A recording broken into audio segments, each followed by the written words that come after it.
मेरी पत्नी को काम शुरू किए कुछ महीने हो गए थे और वह बहुत व्यस्त हो गई थी। हमारे बीच की नजदीकी बिल्कुल कम हो गई थी। वह अब मुझसे बहुत कम बातें करने लगी थी।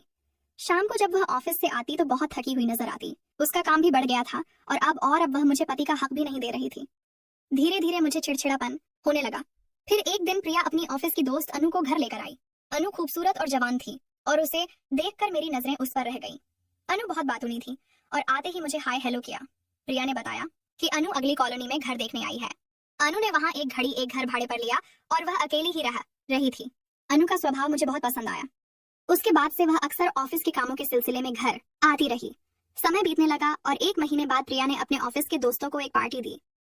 प्रिया ने मुझे इसके बारे में कुछ बताया नहीं था, लेकिन अनु के जरिए मुझे पता चला। शाम को मैं भी प्रिया की पार्टी में पहुंचा। वहां पहुंचते ही मैंने देखा कि प्रिया बहुत शौकीन हो गई थी। वहां उसके कई दोस्त और सहकर्मी थे, लेकिन उसने मेरी उनसे कोई खास पहचान नहीं कराई। इसके बावजूद मुझे उसकी प्रतीक्षा पर बुरा नहीं लगा। पार्टी में अनु हमेशा मेरे आसपास रही। पार्टी के दौरान प्रिया की बॉस आई और उसने अपनी भाभी को गले लगाया। मुझे लगा कि मैं पुराने विचारों का हूँ, इसलिए मैंने इतना ध्यान नहीं दिया। रात को घर आकर जब मैंने प्रिया से पार्टी के फोटो देखने के लिए कहा तो उसने अपना फोन लॉक कर लिया और सो गई। इसके बाद 2 दिनों में प्रिया का जन्मदिन आ रहा था। मैंने उसे खूबसूरत फूलों का गुलदस्ता देकर शुभकामनाएं दी और उसके लिए एक बर्थडे प्लान किया था। मैंने अनु को अपने घर बुलाया था ताकि वह घर की सजावट में मेरी मदद कर सके। प्रिया रात को 10 8 के लिए आज सर ओसा बजे घर आई, जबकि मैं उसकी राह देख रहा था। मैंने उसके लिए बेडरूम में एक सुंदर ड्रेस रखी थी और कहा, आओ तैयार हो जाओ, हम केक कट करने वाले हैं।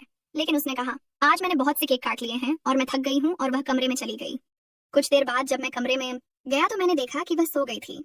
मैंने उसके लिए इतनी सजावट की और उसे इस बारे में कोई ध्यान नहीं था। मैं अपने कमरे से बाहर आया। ना जाने क्या सोचकर मेरे चेहरे पर उदासी छा गई। उदासी को देखकर अनु ने समझ लिया कि मेरी पत्नी और मेरे बीच कुछ ठीक नहीं चल रहा है। अनु ने कहा, रोहन नाराज मत हो, आज तो सेलिब्रेशन होगा, चलो हम अपनी दोस्ती का सेलिब्रेशन करते हैं। मुझे नहीं पता था कि अनु के दिमाग में क्या चल रहा है। वह किचन में जाकर मेरे लिए केक लेकर आई जिस पर हैप्पी बर्थडे प्रिया लिखा था। उसने उस टैग को अलग करके उस पर रोहन अनु फ्रेंडशिप लिखा था। उसने मेरा हाथ पकड़कर वह केक काटा और उसकी आंखों में मेरे लिए कुछ अलग ही भावनाएं थी। उसने केक मुझे खिलाते वक्त थोड़ी मस्ती भी की और मेरे गाल पर भी केक लगा दिया। तब मैं भी उसके पीछे दौड़ने लगा। मैंने उसका एक हाथ पकड़कर उसे अपने पास खींच लिया, लेकिन जब मुझे एहसास हुआ कि मैं बहुत करीब जा रहा हूँ तो मैं तुरंत उससे दूर हो गया। रात काफी हो गई थी, इसलिए मैंने उसे अपनी बाइक पर घर छोड़ने का फैसला किया। प्रिया को इस सब का कोई अंदाजा नहीं था। मैंने अनु को उसके घर छोड़ा तो गाड़ी से उतरते ही उसने कहा, रोहन, मुझे लगता है कि प्रिया तुम्हारे लिए सही नहीं है। तुम क्यों अपना समय बर्बाद कर रहे हो? मुझे अनु की बात पसंद नहीं आई क्योंकि वह अपने दोस्त के पति की तरफ देख रही थी। मैंने उसके बोलने पर कोई रिएक्शन नहीं दिया और वहां से निकल गया। घर आकर मैंने देखा कि प्रिया पानी पीने उठी थी और कमरे में गई। मैं भी उसके पीछे गया और उसे उसके जन्मदिन का गिफ्ट दिया। मैंने उसके नाम का एक सोने का लॉकेट और सोने की चैन बनाई थी। मैंने अपने हाथों से वह चैन उसके गले में डाली। उसके बाद मैंने उसके साथ थोड़ा समय बिताने की कोशिश की, लेकिन वह मुझसे दूर हो गई और बोली, आज मैं बहुत थक गई हूँ, बाद में बात करते हैं, और फिर वह सो गई। अब मेरा चिड़चिड़ापन बढ़ने लगा था। प्रिया ने जॉब में आने के बाद मुझे पति का हक भी नहीं दिया और वह मुझे समय देने को तैयार नहीं थी। क्या अब उसे पति की कोई जरूरत नहीं थी? अब लगभग 1 महीना हो गया था जब मैंने अपनी पत्नी के साथ समय नहीं बिताया था और प्रिया को इससे कोई फर्क नहीं पड़ रहा था। उसकी ऐसी हरकतों के कारण मैंने खुद को समझाने की कोशिश की कि मैं अनु की तरफ क्यों आकर्षित हो रहा हूँ। अनु हर 2-3 दिन में हमारे घर आती थी और वह मुझसे थोड़ी तीखी बात करती थी। अगले दिन सुबह जब मैं जॉब जाने वाला था, मैंने प्रिया से कहा, प्रिया, कुछ दिन की छुट्टी ले लो, मैं भी छुट्टी पर जा रहा हूँ और सोच रहा हूँ कि तुम्हारे साथ थोड़ा समय बिताऊं। प्रिया ने कहा, मैं छुट्टी नहीं ले सकती, ऑफिस में बहुत काम है, बॉस ने मुझे काफी काम दिया है। मैंने कहा, क्या तुम्हारा बॉस पिछले कुछ महीनों से तुम्हारे ऊपर ज्यादा काम का बोझ नहीं डाल रहा है? उस पर इतना आगे बढ़ने की जरूरत नहीं है, नहीं तो वह सब काम तुम पर ही डाल देगा। प्रिया ने कहा, जो लोग काम करने लायक होते हैं उनके पास ही काम होता है और मेरे बॉस की नजर में मैं काम करने के लिए योग्य हूँ। मुझे प्रमोशन और सैलरी में बढ़ोतरी चाहिए तो मुझे बॉस के सामने रहना पड़ेगा। मैंने उस पर गुस्सा नहीं किया बल्कि उसकी काम के प्रति ईमानदारी को समझा। देखते देखते 1 महीना बीत गया। महीने की पहली तारीख को मेरा जन्मदिन था और मुझे पूरा विश्वास था कि प्रिया मेरे लिए कुछ सरप्राइज प्लान कर रही होगी। मेरे जन्मदिन की सुबह अनु मेरे दरवाजे पर फूलों का गुलदस्ता ले खड़ी थी। मेरी पत्नी ने उसे पहले ही बर्थडे विश किया था। मैंने अनु से पूछा, तुझे मेरा जन्मदिन कैसे पता चला? बिल्कुल, तुम्हें प्रिया ने बताया होगा कि दीप ने तुम्हारे जन्मदिन के लिए कुछ प्लान किया है। अनु ने मुस्कुराते हुए कहा, नहीं रोहन, मैं तुम्हारे सोशल मीडिया अकाउंट पर जुड़ी हुई हूँ, वहीं से मुझे तुम्हारे जन्मदिन का पता चला। उस दिन प्रिया ने सुबह भी मुझे जन्मदिन की शुभकामनाएं नहीं दी थी। शाम को अनु ने मुझे फोन करके 400 बजे घर बुलाया। मुझे लगा प्रिया ने मेरे लिए कुछ सरप्राइज प्लान किया होगा। इसलिए मैंने हाफ डे लेकर घर आ गया। अनु ने मुझे अपने घर बुलाया था। जब मैं वहां पहुंचा तो देखा कि अनु बिल्कुल तैयार थी। उसने छोटा सा ड्रेस पहना हुआ था जिसमें वो बहुत सुंदर लग रही थी।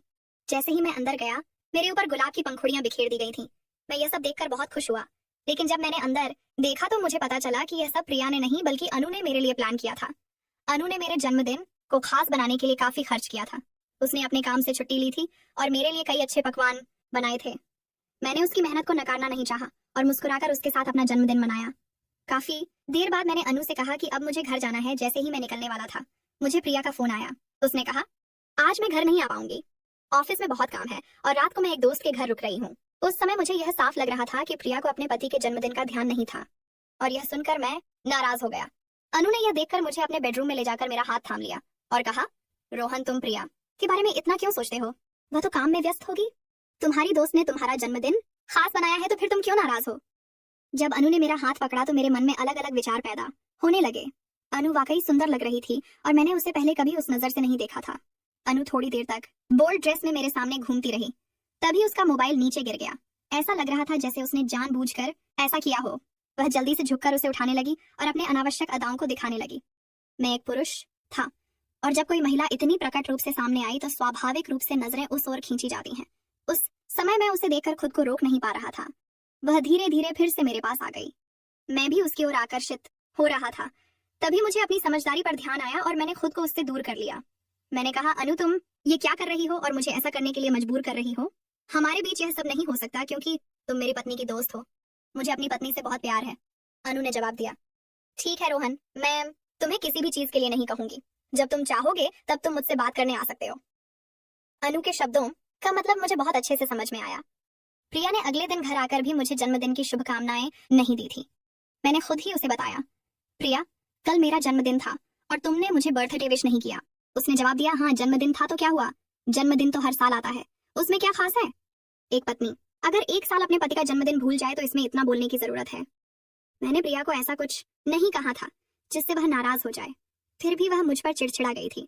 उसे शांत करने के लिए मैंने उसके करीब जाने की कोशिश की और उसके साथ समय बिताने की कोशिश की, लेकिन इस बार भी उसने मेरा हाथ जोर से झटक दिया। उस समय मेरे मन में एक अलग ही इच्छा जागृत हुई, लेकिन प्रिया ने मुझे खुद से दूर कर दिया, जिससे मेरी इच्छाओं का भंग होने लगा। प्रिया मुझे संतुष्ट नहीं कर पा रही थी, इसीलिए मैंने सीधे अनु के घर जाने का फैसला किया। मैंने उसे फोन नहीं किया और जब वहां पहुंचा तो रात के 9:15 बज रहे थे। अनु मुझे नाइट सूट में दिखाई दी जो कि शॉर्ट था। वह बेहद खूबसूरत लग रही थी और मुझसे काफी जवान थी। जब मैं अनु को देख रहा था शायद उसने मेरी नजरें महसूस की, इसलिए वह भीतर अपने कमरे में जाकर शॉल ओढ़ने लगी। उसने कहा, मैं घर में अकेली रहती हूँ, इसलिए कभी कभी ऐसे कपड़े पहन लेती हूँ। आप अचानक आ गए, इसीलिए मुझे बदलने का मौका नहीं मिला। अनु बहुत शर्मा लग रही थी। उसने किचन में जाकर मेरे लिए पानी लाने की कोशिश की, तभी उसका पैर शॉल में फंस गया। शॉल उसके शरीर से फिसल गई और फिर से मेरी नजर अनु के ऊपर पड़ गई। जैसे ही उसने फिर से शॉल ओढ़ा, मैं उसके पास गया और कहा, अनु, तुम्हें शॉल ओढ़ने की जरूरत नहीं है, मैं तो तुम्हारा बेस्ट फ्रेंड हूँ। मेरी बात सुनकर वह हंस पड़ी और मैं धीरे धीरे उसके करीब होता चला गया। अनु को भी मेरी नजदीकी का एहसास था क्योंकि उसने मुझे छूने से मना नहीं किया। दूसरे दिन मुझे अनु का फोन आया। उसने मुझे तुरंत ऑफिस में बुलाया। आज तक प्रिया मुझे अपने ऑफिस में ले जाने के लिए कभी राजी नहीं हुई थी। अनु ने कहा, रोहन, ये बहुत जरूरी है, ऑफिस में आओ। मैं तुरंत प्रिया के ऑफिस पहुंचा। अनु मुझे कॉन्फ्रेंस हॉल में ले गई। जैसे ही मैं वहां पहुंचा, मैंने प्रिया का एक ऐसा नजारा देखा जो मुझे बिल्कुल चौंका देने वाला था। कल रात जब मैं प्रिया के करीब गया था तब उसने मुझे दूर धकेल दिया था और इसी गुस्से में मैं अनु के पास गया था। अब मेरे मन ने अनु के साथ समय बिताने की अनुमति दी थी, लेकिन जैसे ही मैंने उसे छुआ मुझे यह महसूस हुआ कि मैं प्रिया को धोखा दे रहा हूँ। इस भावना के बाद मैंने तुरंत अनु से दूरी बना ली। जब मैंने प्रिया को देखा, वह पूरी तरह से शॉक में थी। उसने कहा, रोहन, तुम यहाँ कैसे आए? मैंने तुम्हें ऑफिस में आने से मना किया था, तुम बिना बताए यहाँ क्यों आए? तुम मेरे ऑफिस में अपनी इज्जत गिरा रहे हो। मैंने देखा प्रिया अपने कुछ सहकर्मियों के सामने मेरी बेइज्जती